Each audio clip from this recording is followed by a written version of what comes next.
सीधे रुख कर रहे हैं हम पटना का, जहां पर हमारे सहयोगी रणवीर सिंह मौजूद है। रणवीर, अभी आप सुन रहे होंगे, मैं दिखा रही थी यहाँ पर हमारे दर्शकों को कि अब तक किस तरह से नीतीश कुमार जो हैं वो पाला बदलते आए हैं। क्या कुछ इस वक्त वहाँ पर हलचल चल रही है, और कहीं ना कहीं रणवीर ये भी एक बड़ी बात है कि जो राजनीति का, नेताओं का जो चरित्र बदल रहा है, किस तरह से वो भी इसका एक अध्याय जो नया है वो नीतीश कुमार एक बार फिर से जोड़ने जा रहे हैं।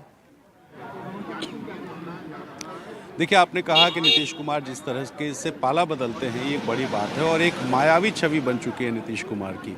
इसलिए कि एक आदमी जो बार बार पाला बदलता है, जिसके नंबर्स बिहार में तीसरे नंबर की पार्टी है, वो फिर भी मुख्यमंत्री वही रहते हैं और समर्थन के तौर पे कभी आरजेडी आ जाती है तो कभी भारतीय जनता पार्टी। तो ये नीतीश कुमार की माया ही है। और आपने पूछा गतिविधियाँ, ये मुख्यमंत्री आवास है।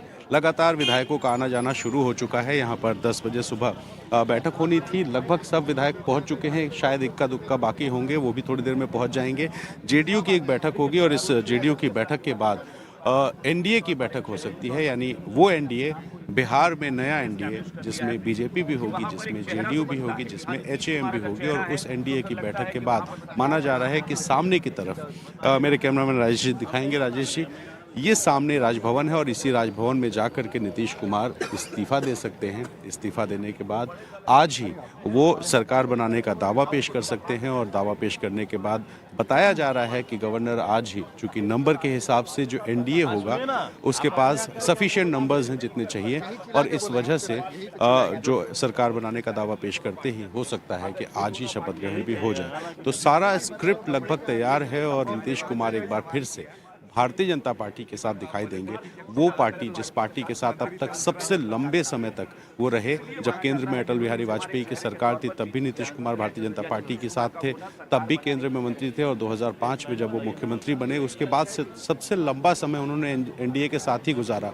हालांकि जब भी उन्होंने एनडीए छोड़ा तब उन्होंने जिस तरीके से भारतीय जनता पार्टी पर हमले किए, कहीं ना कहीं वो सवाल उठाता है। 2013 की आपने बात कही थी, प्रधानमंत्री के तौर पर नरेंद्र मोदी का नाम आया, जब प्रस्ताव रखा राजनाथ सिंह ने, उसके बाद नीतीश कुमार नाराज़ हो गए। उन्होंने साफ कहा कि वो भारतीय जनता पार्टी के साथ नहीं रहेंगे, लेकिन फिर आए। उसके बाद फिर उनकी नाराज़गी बढ़ी भारतीय जनता पार्टी के साथ और कहा कि सांप्रदायिक पार्टी है। फिर वो आरजेडी के साथ चले गए।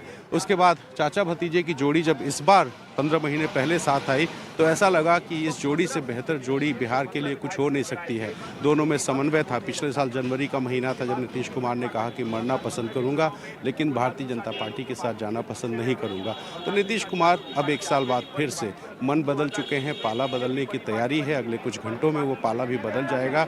भारतीय जनता पार्टी नई सहयोगी होगी और आज बिहार में एक राजनीतिक परिवर्तन हो सकता है।